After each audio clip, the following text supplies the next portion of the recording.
This is the After Party, live with Kim McAllister. Pick a couch, grab a drink, and settle into the conversation.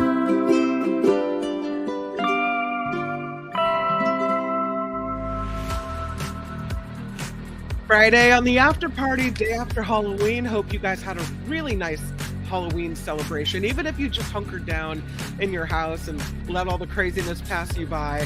I hope it was a good night for you. And now we have what is November 1st, Dia de los Muertos, I think it is. And we have some creepy stories for you because of that, including one about this alleged vampire body that people were so freaked out over that they buried in restraints. And now the body has been unearthed. Was that wise? Yeah, we'll talk about that story and others. Thank you for being here and thank you for contributing to this show. I was looking through as the month closed out and the new month began, seeing just Wes every day throwing down $5 with PayPal. $5 every day. The show is crowdfunded and it's so appreciated and just really keeps things going. So I can't tell you how much it matters. So thank you, thank you, thank you. And thank you to everyone who contributes via PayPal and here with his super chats and super stickers. Heather Kennedy, hi friends. Hi to you, Heather. Nice to be here. Nice to see you as well.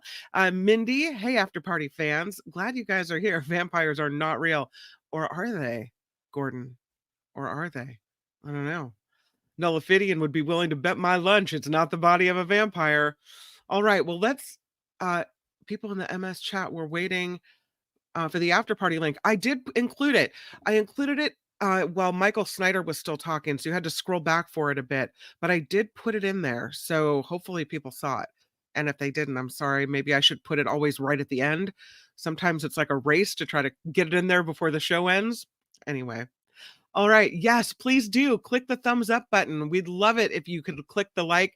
If you haven't subscribed already, please do that as well. So appreciated.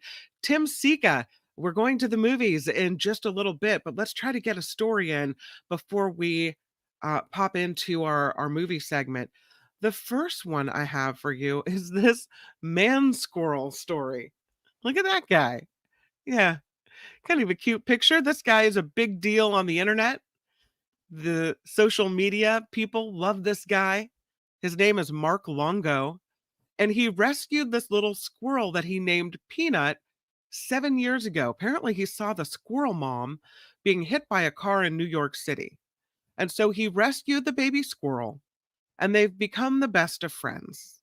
And apparently, they're on social media together all the time. He's got more than 533,000 followers on Instagram. He dresses up Peanut, puts cowboy hats on him. You see pictures of videos of Peanut nibbling on waffles, jumping through hoops, hanging out as you see here on Mark's shoulder. But there were some anonymous complaints that rolled in. And so the New York Department of Environmental Conservation seized Peanut as well as a raccoon called Fred from this man's home. He lives in Pine City. So on Wednesday, they went to the house and they took Peanut and they took Fred. The agency said they had multiple reports about the potential unsafe housing of wildlife that could carry rabies and the illegal keeping of wildlife as pets. Mark Longo says he runs an animal refuge. It's inspired by his squirrel friend called Peanut's Freedom Farm Animal Sanctuary. He said that the DEC came to his house, raided his house without a search warrant, all to find a squirrel. He's shocked. He said he was treated like he was a drug dealer and that they were going for drugs and guns. It was very serious. He said at this point, he doesn't know if Peanut is alive. He doesn't know where Peanut is. The DEC has not commented either way. The original point from Mr. Longo, from Mark here, was after he rescued Peanut, he was going to try to release him back into the wild. So he raised him for 8 months, tried apparently to release him into the wild, but 2 days later, he found Peanut sitting on his porch, missing half of his tail with his bone sticking out. And so he determined this squirrel could not survive in the wild. And so they decided to become roommates. He said, "You took one of the most amazing animals away from me because of your selfishness. To the group of people who call DEC, there's a special place in hell for you." That's what he said. It is against the law in the state of New York to own a wild animal like a squirrel, especially if you don't have a license to do so. This man, Mark, said he was aware of this. He was willing to file paperwork to certify Peanut as an educational animal before the raid. He said, "If we're not following the rules, guide us in the right direction to follow the rules." Now he's got a big petition calling for Peanut to be returned to him. He said the DEC of the state of New York says they're still investigating. They're still doing this ongoing investigation, and that they'll provide more information as it becomes available. So big to do over Peanut and Mark being separated. What a bummer, right? Okay, I don't want to do the vampire story possibly until after we talk to Tim Sika, because it's a really interesting. I think it's a really interesting story. But how about this one? Look at this. The Catholic Church has a new mascot. What? It's true. It's a cartoon mascot that has just been unveiled representing the Catholic Church. Archbishop Reno Fisichella says the mascot, named Luce, Luce, like light, Luce, is created from the desire to enter into the world of pop culture so beloved by our young people. And so they have unveiled this mascot named Luce to engage more young people. And they did it ahead of the church's upcoming Jubilee year.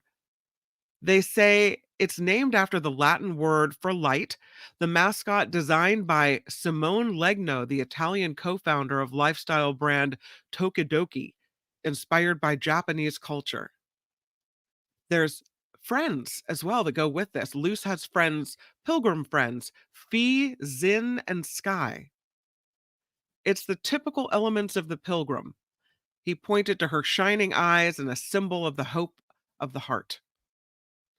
The image is supposed to represent a happy union between Christian symbols and Japanese culture. They are apparently going to have some room for Luce and her friends at the Lucca Comics and Games Convention in Italy this week. Do you think it'll work? It's the first time the Vatican has taken part in this type of event. They're trying to speak to the younger generation about the theme of hope, which they say is part of their evangelical message. They are going to go to Osaka, Japan, and have this Catholic mascot front and center there as well. The Jubilee in the Catholic Church is a year of forgiveness, reconciliation. They do it every 25 years or so. So it starts Christmas Eve 2024 and ends January 6th of 2026, the year of Jubilee. And here comes Luce. I mean, I don't know. It might take more than a cartoon character to bring young people into the Catholic Church. But maybe it'll work. I don't know. I'm so excited. I wait for it every Friday. It is time for At the Movie with Tim Sika. Hey, Tim Sika. Hey, Kim McAllister, how you doing? Good. How was your Halloween? Kind of uneventful. That's good. That's Yeah, how the was way your? you want it, right? Yeah. Well, then you have all this candy to deal with, right? Afterwards, True. when yeah. So Yeah. yeah, I'm That's trying to such a think how I bummer. can. Yeah, I'm trying to think how I can disperse it to those that I know. But everybody I've approached said, "Oh God, I don't want it. I'll eat it if you give it to me." So You have to have a big candy dish on the coffee table for movie viewing. yeah, Or yeah. something. There's something. Yeah. How Yeah, was your week? it was good. It's, I will say it's a little nerve-wracking with the election coming up. Every day I Oh get more yeah. and more nervous. So I'm trying to just, calm myself down. And part of that is you bringing in the movies, bringing in things to think about. And I'm so grateful. You've got this movie. Is it a Tom Hanks movie? It's called Here. Yeah, Tom Hanks is in it, and Okay. it's directed by, it's so funny when I saw this preview. The preview is very strange. When I saw the preview and saw that it was Tom Hanks and Robin Wright, Mhm. I thought it was going to be some kind of variation of Forrest Gump, or it was going to be a prequel to Forrest Gump or Sure. something, because it's directed by Robert Zemeckis, who directed Forrest Gump and Who Framed Roger Rabbit and those kind of movies. But it's not. It's a very interesting, it's kind of an experimental film that forgoes the traditional narrative that we're accustomed to when we watch movies. In other words, it lacks a traditional beginning, middle, and end, this movie. Mhm. And I think in my email to you, I said it was a challenge to describe here, but I'll try. Yeah. Basically, it tells the story of many, many generations of Americans and covers the events that take place over centuries in a single spot of land. Okay. It's based on the 2014 graphic novel by Richard Maguire, which would probably account for the film's structure. Tom Hanks and Robin Wright are the main focus. They're a married couple living with his parents in their home. And the movie covers these generations. We watch these people, these characters being born, growing up, getting married, their joys, their sorrows, their disappointments and losses, while basically never leaving the single frame in which the movie's story or stories are taking place. So the stories they're in, they jump back and forth in time. And watching this, I'm reminded again how mainstream cinema this year is taking some big swings in terms of telling and presenting their stories. There's Joker 2 and there's Megalopolis. There are others too, but they're all defying our expectations. And this one does too. It's less jarring than those other ones because once you just get into the rhythm of the story, it's easy to follow. But we never leave the frame, which is basically the inside of this house that this couple lives in with their parents. And we watch centuries of American life and living unfold within this frame. Does that make sense? Kind that, of. that it kind of does, right? But I don't want to say too much because Is it there's a a lot. weird movie? Because you're kind of No, making it's me think not. it's a weird movie. No? No, Okay. it's not. It should be.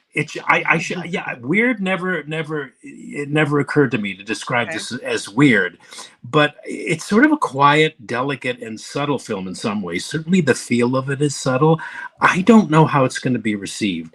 The notices on it are very mixed, but it's very different.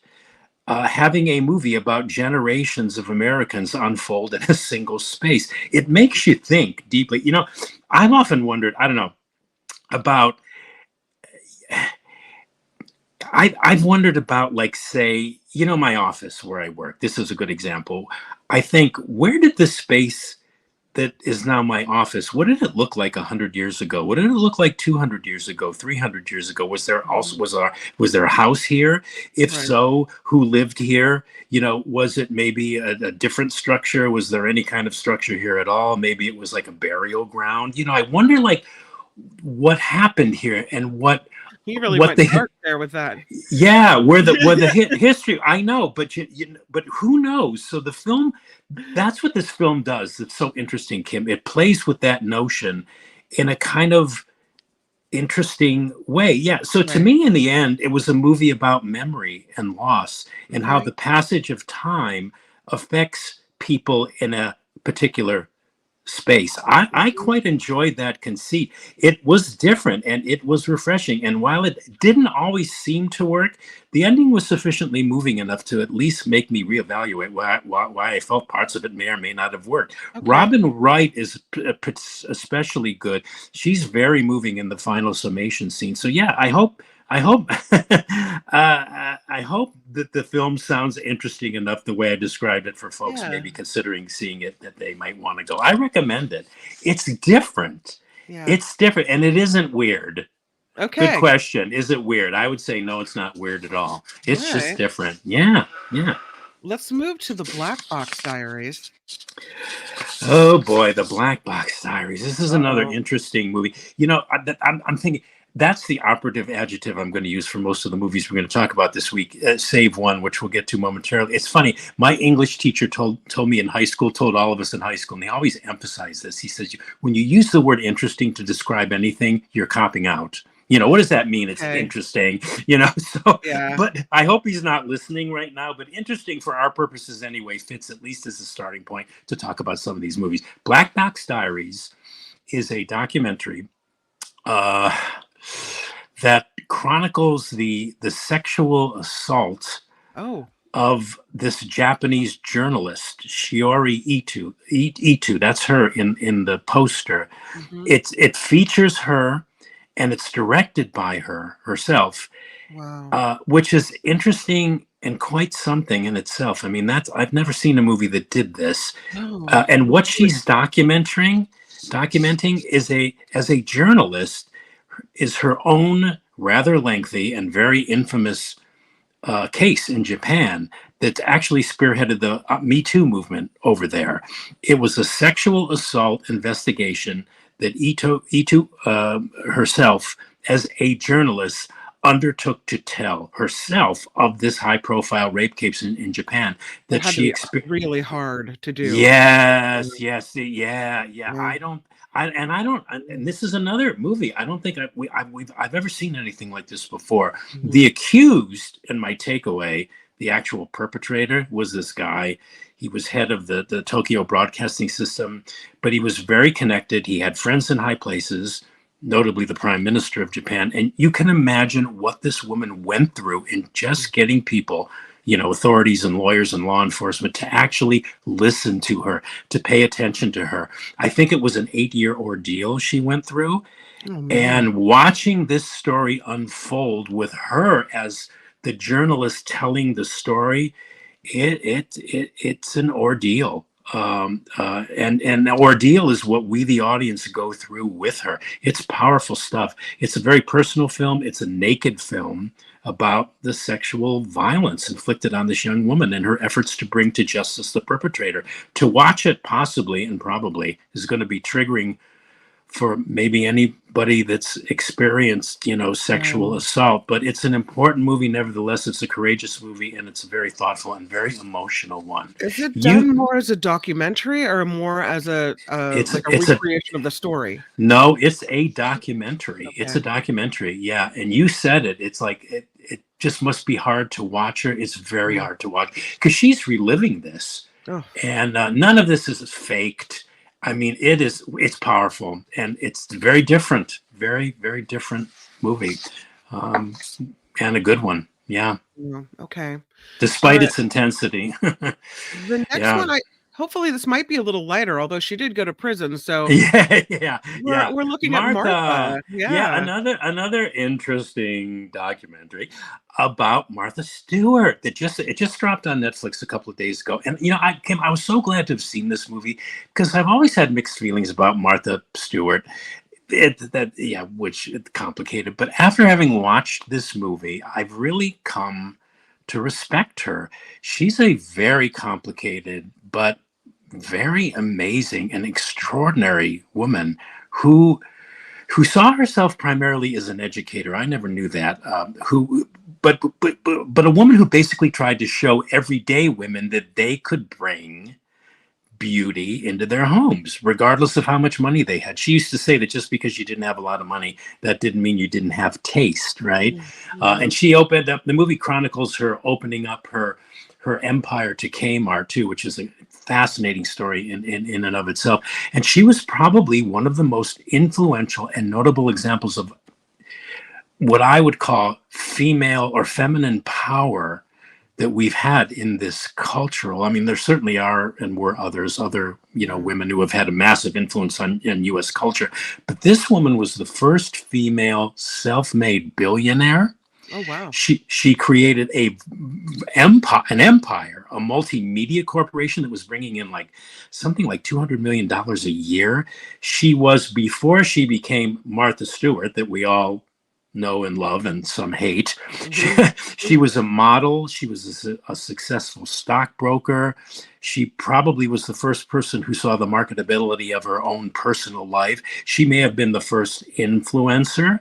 She created this living magazine. She had a very successful TV show. The list is kind of endless. Yeah. She was exceptionally successful, and the film documents all of this and also documents her dramatic fall from grace, where she wound up in prison, as you said, for like 5 months for alleged insider Yeah. trading. I'm still not sure, what I think about that, but the film goes into all that detail. There's lots of drama, lots of controversy, lots of betrayal too here. Mhm. Stewart is extensively interviewed on camera.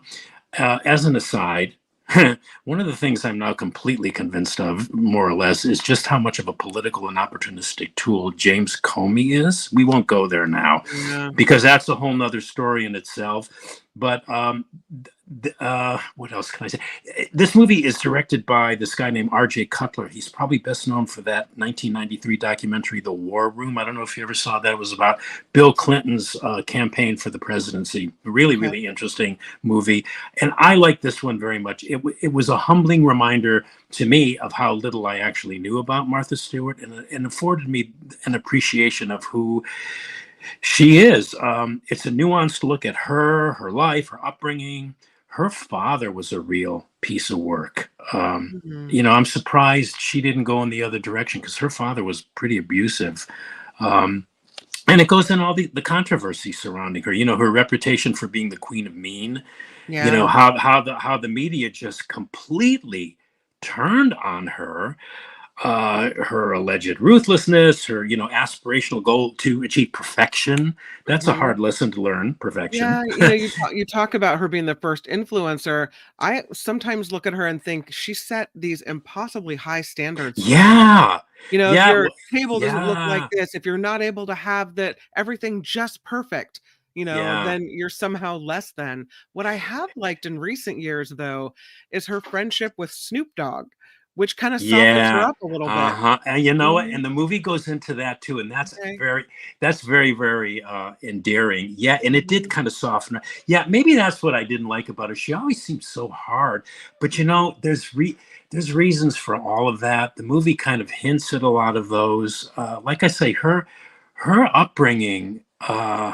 I'm even more impressed by her that she turned that around and actually kind of used it to her advantage. She was a real control freak, but she got results, and she was You threatening to a lot of men. Well, you And don't get that kind of success that you talked about with that laundry list of accomplishments yeah, unless you're a control freak, unless you're not gonna be the nicest person all the yeah, time when yeah, you're in yeah. charge and you're trying to make things happen, right? Yeah, yeah, yeah. And Yeah. the other thing, another one of the stories I took away from this is, you see it all the time where people love to erect statues of you one year, and then the Mhm. next year they just relish tearing down those statues. So anyway, it's a very good movie. A large chunk of it too goes into her trial and her imprisonment, which was very, very, very interesting. I didn't know half of that. And there's a lot, there was a lot of hypocrisy. I don't know if she was guilty or not. I don't know. I don't think there's enough evidence, but there was a lot of hypocrisy in her sentencing.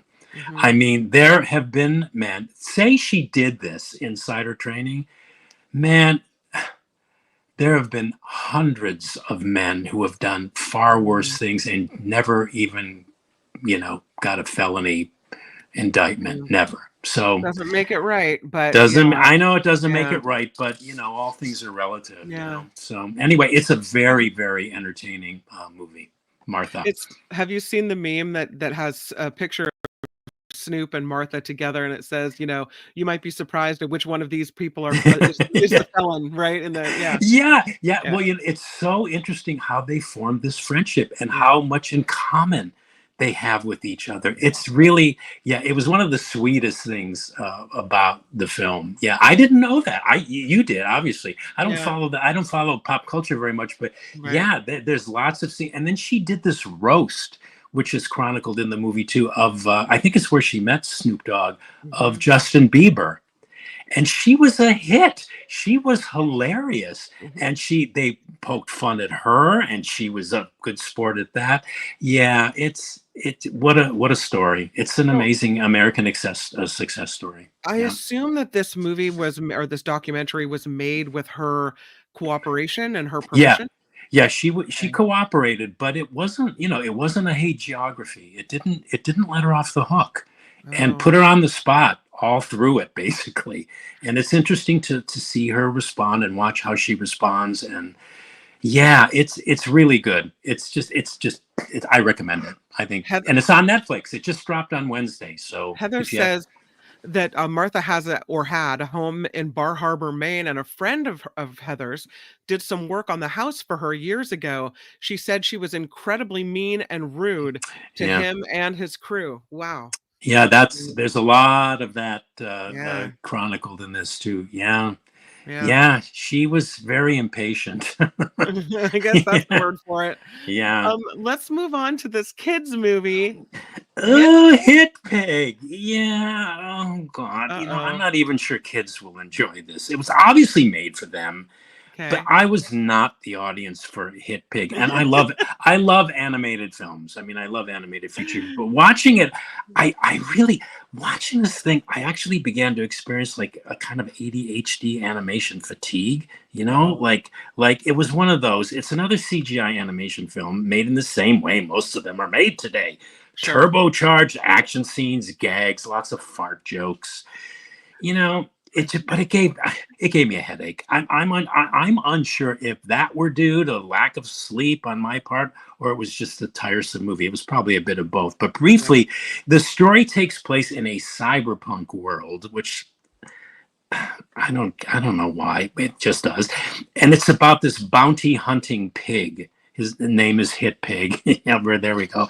And he tries to capture this sweet and kind of free-spirited elephant named Pickles. Now that sounds cute, right? So, Right. and some might find it so. I just found it exhausting, repetitive, and kind of boring. If this is your jam, and if this is what you think your kids may like to see, go for it. I was the only one in the theater for this one, so I don't know. I can't judge it by audience response because I have never seen any audience response. But I found it numbing. The Oh good thing no. is it's rather short, but it felt kind of endless. There's a ton of end credits, which That's bad. always makes me hesitate. When I see end credits like this, it always makes me hesitate about cavalierly trashing any movie that so many people work so hard on. But Hmm. sitting through it just made me want anybody to just hit me or slap me up the face and say, wake up, pay attention, whatever, snap out of it. What did Cher do to Nick Cage in Moonstruck? Snap out of it. And she's hits him, remember, after they have sex Yep. and he's in love with her. Anyway, that's not much of a take on this movie, but So you're not recommending this one? I am not. But Poor little Pickles and Hit Pig. I know. Well, Yeah. I did like Pickles. I thought she was really, really sweet. Yeah, but not enough to save the movie. No, there was nothing new in this. No. I've seen every single set piece and every setup and every plot contrivance. I've seen like dozens of times and better done in other movies. So, I mean, if that's it for you. Yeah, if you don't have any context, you may just totally disregard what I'm saying. But I have too much context for these kind of movies. Oh, really? And the end credits sequence went on for like 10 minutes. Wow. Yeah, I don't know. So Maybe it takes a lot of people to make the CGI and do the tech stuff. Oh yeah, like I say, that's why I thought, God, I'm gonna hate ragging on this movie because look at how many people worked on it, but I can't help it, Oh no. Let's move to Liam Neeson. Oh, yes, sorry. I was gonna say I would consider it like the ultimate torture if somebody said you have to sit through this movie again. Oh no. Anyway, okay. Yes, moving right along to Absolution with Liam Neeson. Yeah, Liam Neeson. This is it's a drama. It's a character study of a thug. And that's who the character Liam Neeson playing here in Absolution is referred to in the credits as Thug. That's I don't know if that's his name or it's just that's who he is, but he's this 30-year criminal who's loyal, who's served a 6-year prison term, but who's coming to the end of his life. He's in sharp mental decline. He keeps forgetting important things like his home address. He's an alcoholic. I mean, he's very wary. And basically what Absolution is It's this unsentimental portrait of this violent man's chance at redemption. And funnily enough, I thought this was going to be yet another Liam Neeson action thriller, um, which he keeps saying he's not going to do anymore because he's like getting long in the tooth, but it's not.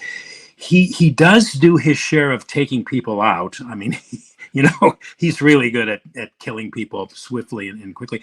But it's really, the movie's really a dramatic and very sober and very serious, at times very dour character study of this guy who's lived a deeply, oh God, unsavory existence, whose mind is beginning to betray him, and he's trying to make amends before he passes on to the next plane. Nothing really new here. It's not a great film by any stretch of the imagination. Many plot components are contrived and underdeveloped, but in total, it's not half bad. It's a reasonably solid and absorbing and sincerely serious character drama, and it's anchored by Liam Neeson's very complex performance. He is terrific. I'm a Liam Neeson fan. But to me, the older this guy gets, the better he gets. And not that he was ever anything less than great, but he's fantastic here. So on that basis alone, I recommend the movie. Okay. Yeah. Liam Neeson, go. I like a Liam Neeson movie. I could go for that. All right. Yeah. This So, one, yeah. Oh, yeah. Oh, we're streaming. Yes, we're doing streaming, right? Well, these are the streaming movies. And this I kind of lived through it reporting on it. And here we have Madoff, the Yeah. monster of Wall Street. You knew some type of movie was coming out about this guy. Yeah, well, I just found this when I was perusing Netflix. I think it came out on Netflix just late last year. Okay. It's Joe Berlinger, he's the director. It's a Netflix docuseries. It's like 4 1-hour episodes. And it's, very entertaining, very interesting, that word again, analysis of just how exactly financier Bernie Madoff rose to power on Wall Street through, most of everybody listening knows, through lies and fraud, becoming this financial god of sorts. And in great detail, this entertaining and informative doc, it unpacks the world's biggest Ponzi scheme. $65 billion was lost through lies and fraud. Fascinating account, depressing in a lot of ways. It makes you think, God, do I even want to trust the banks, with my money? Anyway, it says a lot about human nature and, where money is concerned, how many people will just look the other way. As long as they know they're making profits, they don't ask questions about where it's coming from, or they just, So it also, the other thing which is interesting about this movie, I mean, for anybody that doesn't know anything about Bernie Madoff, this is an eye-opener, and I recommend it to anybody, but it also details the failure of Wall Street regulatory bodies to uncover this fraud that went on for years. Like I said, it makes you not even want to put your money in the banks and just stuff it under your mattress. And basically for those who don't know, basically what Bernie Madoff did was he would say, hey, give me your money, I'll invest it for you, but then he never invested it. Right. So big crime to do that kind of thing. So this is a really, really good docuseries, and you get hooked really fast on it. I mean, you just want to get to the next chapter right readily. And it's great storytelling too of what is really, in the end, it's tantamount to a modern Shakespearean tragedy of epic proportions.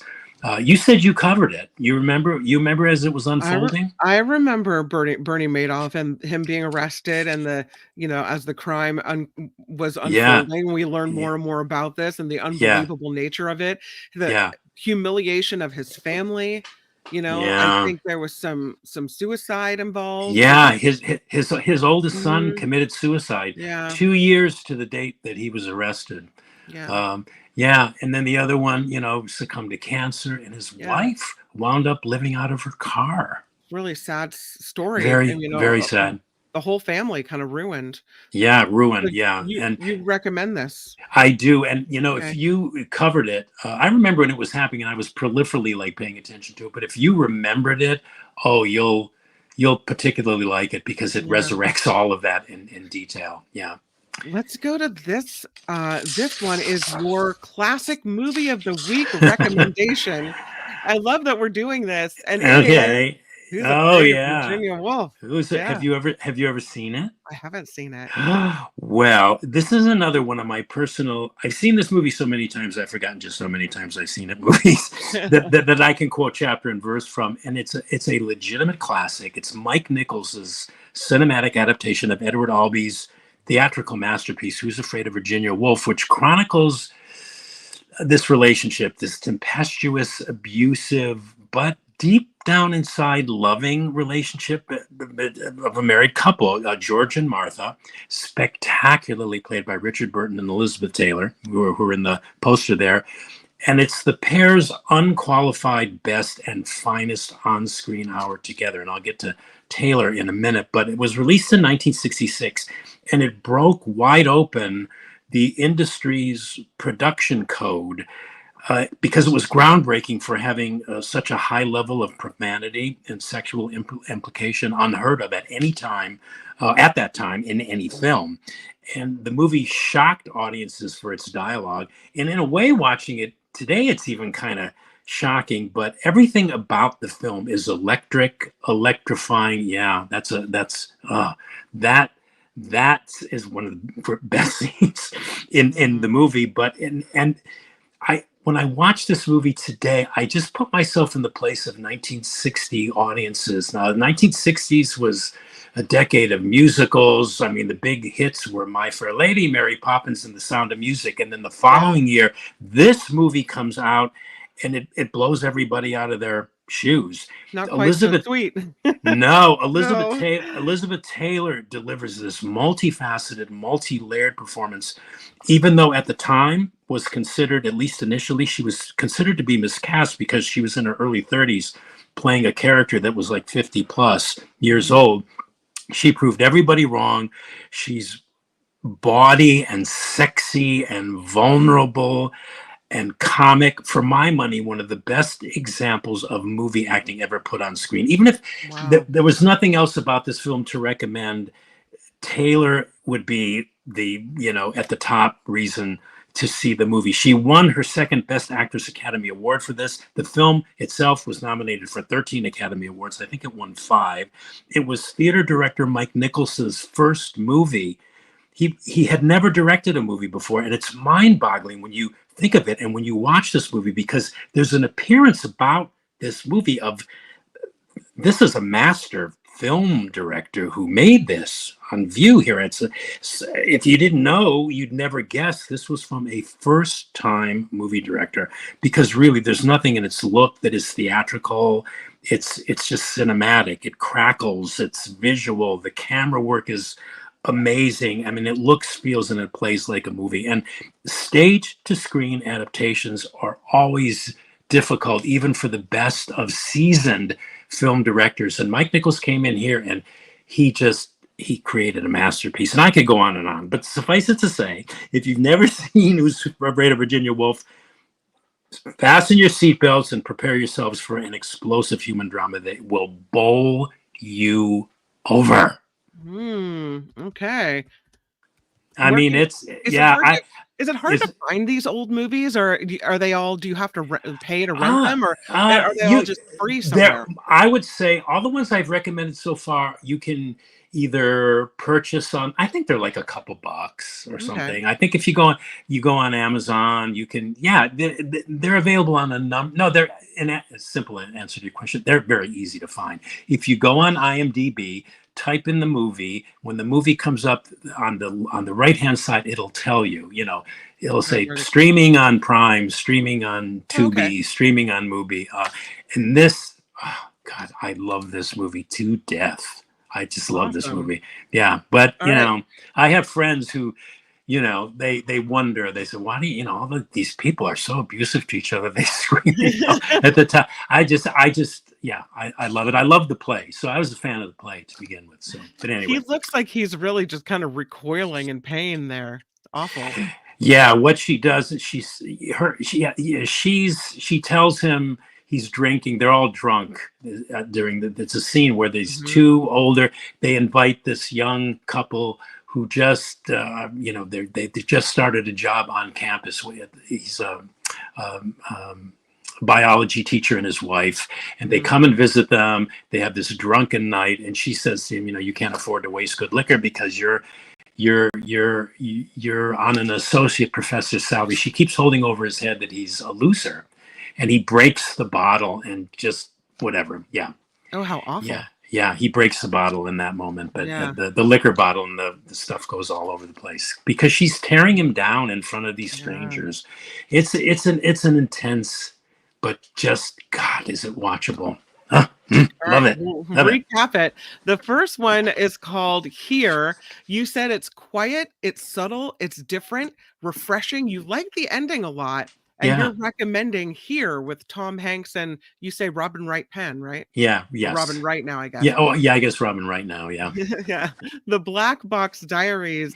I was so intrigued by what you were saying that I didn't write a lot down, but what you said was it's difficult and it could be triggering for some, but you're recommending this. Yeah, it's a very intense documentary. Yeah. Martha, interesting is the word that you used. This, you liked it. You learned a lot about Martha Stewart. You said it's a good movie, and you recommend this documentary on Martha Stewart's life. Yes, I do. Yeah. Hit Pig, it's a no-go. Hit Pig No. is not recommended, a rare not recommended from the Tim Sika. You say it's exhausting, it's repetitive and boring, and then you threw out this word, numbing. It's numbing, and you say it's short but endless. Don't go see Hit Pig. And, and Kim, I think I'm thinking about watching about this film and thinking of your kids. I really think your kids would probably like roll their eyes and go, "No, give me a break." Really, I mean, I don't know. Sometimes for people with kids, it doesn't matter what it is. It's like if it's a new cartoon, you just click on it. Yeah. Because you're so used to watching all the rest of it, Yeah, But that's true. We'll keep scrolling past this one. I'll say no. Tim Sika said no. Yeah, no. Absolution with Liam Neeson, dramatic, moving. You said it's not a great film, that it's got an undeveloped plot, but it's still not half bad, and that Liam Neeson is terrific in this. You recommend it. Yes. Yeah. And then Madoff, the Monster of Wall Street. You said this docuseries says a lot about human nature. It hooks you in with some great storytelling. You recommend Madoff, the Monster of Wall Street. Yeah. And then your classic movie of the week recommendation, Who's Afraid of Virginia Woolf? You say that this one had some shocking dialogue for the time, that it was groundbreaking then, but this is electric. Elizabeth Taylor got an Oscar for this. You said the movie is explosive. It'll bowl you over. And you say we should all watch Who's Afraid of Virginia Woolf, a 1966 film that you say is worth bringing back onto the TV. Yeah. And I think next week I'll pick something happier for something a little more joyous. I mean, I was going to say, if anybody's watching or listening and is thinking of watching this movie, wait until at least 2 weeks after the presidential election on Tuesday. Don't watch it before, because it's not going to do your mood any good. It's too much sad, too much no. Yeah. Have you voted, Kim? I did vote. Yeah. As a matter of fact, the same day that I put my ballot into the drop box, I got a message from the state of California telling me they received it and it had been counted. That's amazing. Yeah, I know that. Yeah, that's great. Yeah, I always take mine. I actually take mine. I drive to the Board of Elections, the Santa Clara Board of Elections, because I'm so paranoid about whether or not it's actually going to be counted. And I walk it in. I walk it in where they're actually counting and working, and I stick it in the slot inside the building. I don't even put it in a drop box. Maybe I'm too trusting. I guess maybe. That's good. A red state. I don't know, where I thought, there was some shenanigans or things afoot. Yeah. Here in California, Yeah, that's true. California doesn't have the same problems. They're pretty above board. I know, but I like the ritual of like actually driving there and going there and saying hello to the people and and then putting it right in there. Yeah. So we'll see what happens. All right. I think next week when we talk, we'll know a lot more. Hey, any good election movies? Are there any movies about, some drama in an election that you could recommend? Maybe if you we know, haven't had enough drama about that kind of stuff? I'm going to post. There's a movie that it came out in 2008, and it's called Swing Vote. Oh, And I got an opportunity to interview Kevin Costner about it. And it's basically a comedy drama of the importance of a single vote. mhm.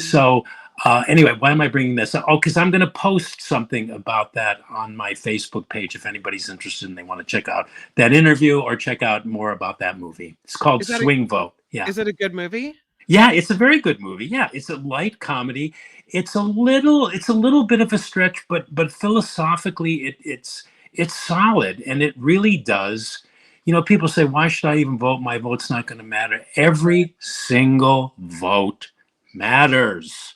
And Swing this, Vote. yeah, there There it it is, is. swing Yes. vote. Yeah, Mhm. and there's Kevin Costner. Yeah, I Yep. had a nice chat with him back in the day. I think it was like 2008. But anyway, I'm going to post more information about that on my Facebook page if anybody's interested. So Okay, check it out. yeah. Swing Vote. And if you want to, you can throw it on that Mark Thompson Show fan discussion page as well. People here can look at that because I know Oh, there's a real? lot of Oh, God, members. is Yeah. that permissible? Oh, I don't Yeah, know. it's all permissible. Yeah, I Oh, don't okay, think I don't want to do absolutely. all that self promotion. I don't want to like foist Please my stuff on self-promote. people. Okay, all Absolutely, right. self-promote. Okay. Swing Vote. I have to check All that right. out. I need a little Okay. comedy in my life. Yeah, That it's is good. At the Movies with Tim Sika. Thank you so much for coming through, Tim, and always giving us the good stuff. I appreciate it. Thanks, Kim. Talk to you next week. Bye. Bye. At the Movies with Tim Sika. Enjoy it so much when he comes by, and he's given us a lot of good movies to think about watching. Mo Direct says White House Down definitely better than Olympus Has Fallen. If you like those movies, I have to admit, it's kind of a secret pleasure of mine. Those shoot 'em up movies. Um, what did you think about what Tim said? Any of the movies standing out to you that you're gonna see? You're gonna roll Who's Afraid of Virginia Woolf, maybe? Yeah. I think that'll be interesting to see. These movies that came out before I was born, I feel like I'm kind of missed a whole thing. So to be able to recreate that now and go back and see those, that movie here sounds a little interesting to me. And the thought of mm, just considering what came before on the same place that you are.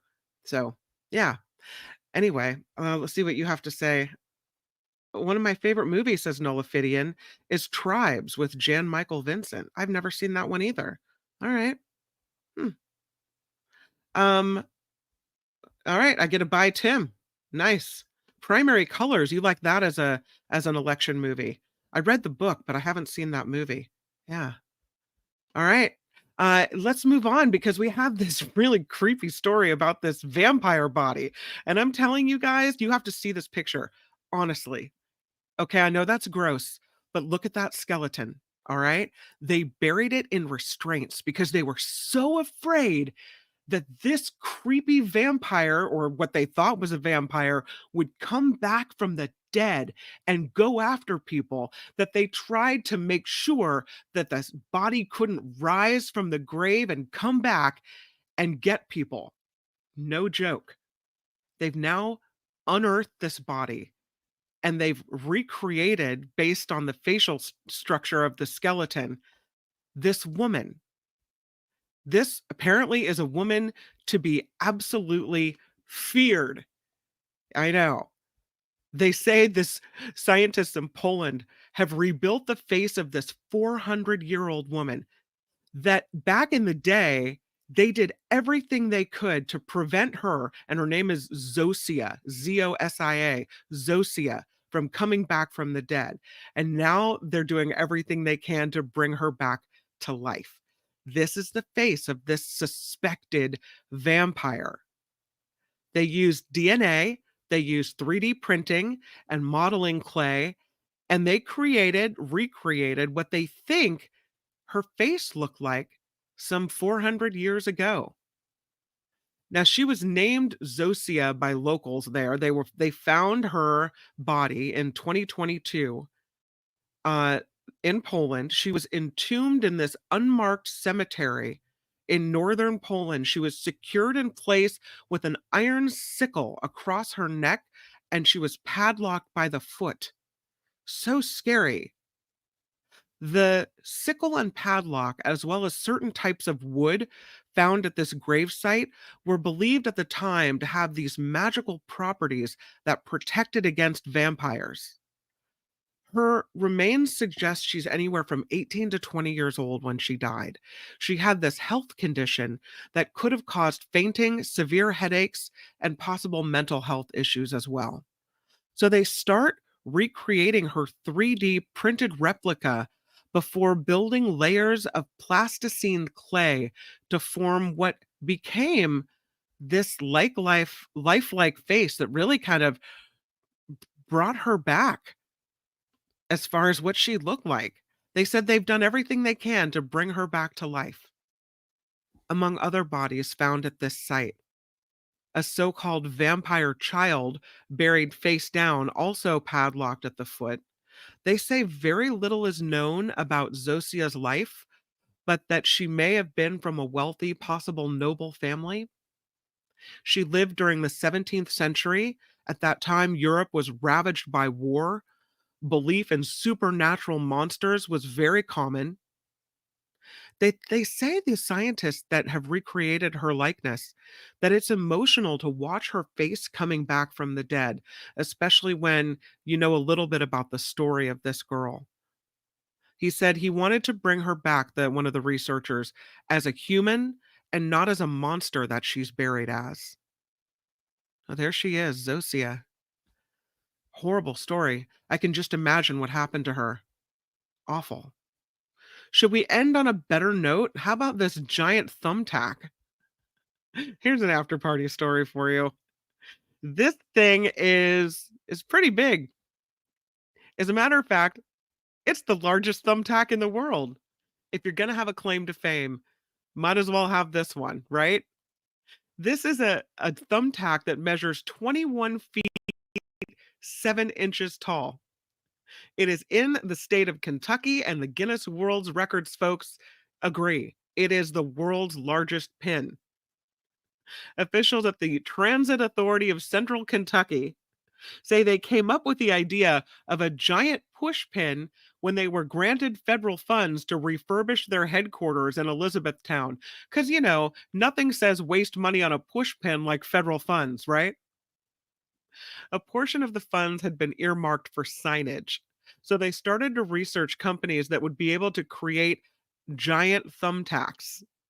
One place in Florida wanted $109,000 plus shipping plus installation. So they decided that they were going to build this thing themselves. They didn't have any welding experience. They said it turned out to be really, really difficult. So how did they do it? They watched a YouTube video. When they finished this pin, it weighed in at 3,000 pounds and again, 21 feet 7 inches tall. The last push pin that they've stolen the record from was 19 feet 8 inches tall. Who knew this was a thing? I don't know. And it doesn't say how much money they ended up spending on it, but I guess it was a lot less than $109,000. Yeah. It's an interesting pin. I guess maybe it might make you stop on your road trip to see the world's largest pin, or maybe not. There's another story I wanted to make sure we got to today, and this is a parade hoax. Look at all those people lining the streets. They're just waiting for the parade to begin. But it's a parade that would never start. And look at them all. I mean, that brought out a lot of people. Why are they there? Because of an AI hoax. This is in Dublin, Ireland. Everyone was told there was going to be this Halloween parade. It turns out there was no Halloween parade. Thousands of people were deceived by this AI generated Pakistan based website that quickly spread online. They went out, they saw the message from the AI Pakistani based website. They go out to the streets of Dublin for this Halloween parade. The website was My Spirit Halloween, and it falsely promoted this Macness Halloween parade. So all these large swaths of people gather on the street. Nothing. Initial crowds were in the hundreds, appeared to swell into the thousands. People, the city leaders here said it seems to be an online scam. Really sad to see people are being scammed. Everyone is trying to have a fun, safe Halloween. Having a parade to go to sounded really good. I know an awful lot of people turned up, and it's a terrible pity that there are people out there trying to scam people. So people by the thousands show up for this non-parade, and they waited there for about an hour until they realize there's no parade coming. Nothing is happening. Yeah. Oh well. They tried to clear the streets. The Irish police put out a statement saying, please be advised, contrary to information being circulated online, no Halloween parade is scheduled to take place in Dublin city centre this evening or tonight. No. And then the next day, today, the listing on that website had been removed. So, gotta watch your information.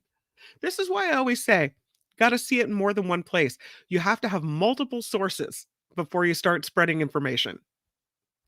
Well, that is the after party live on this day after Halloween. Is it Dia de los Muertos? I think it is. I know there are celebrations this weekend. Something interesting coming to Petaluma this weekend. They have that world's largest bounce house. And so I did buy a ticket. It's expensive too.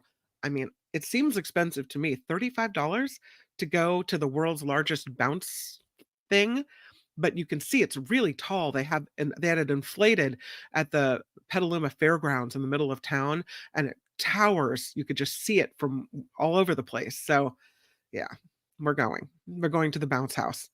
Well, I'll report back to you on Monday.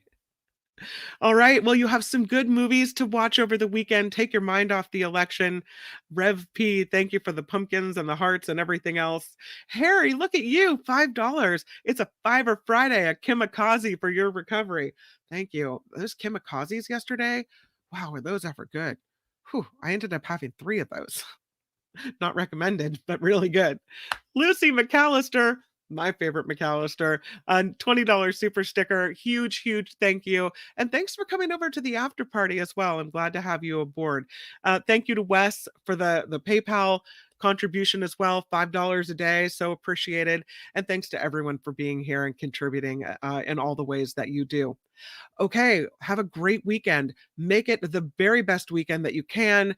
And I will see you back here on Monday, day before the election. We're going to need to take our mind off things then. So I'll come up with some interesting, wacky stories to do just that. Bye, everybody. The After Party Live would like to thank the following contributors and viewers like you.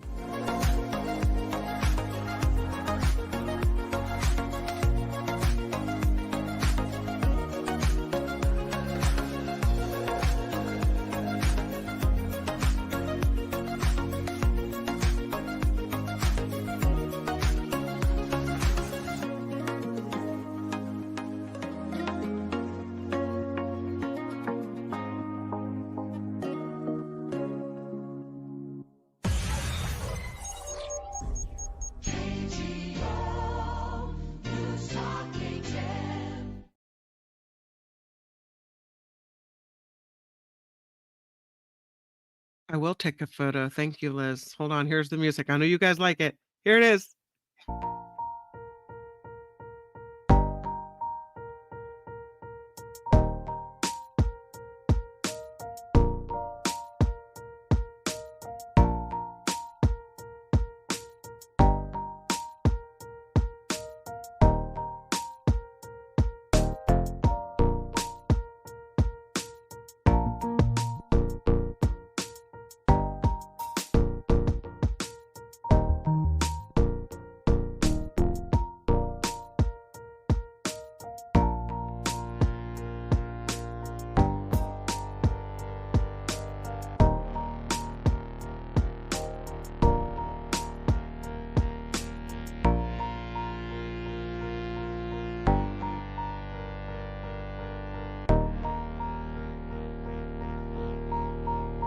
Thank you, Mama. I knew you'd know. Today is All Saints Day. Tomorrow is Dia de los Muertos.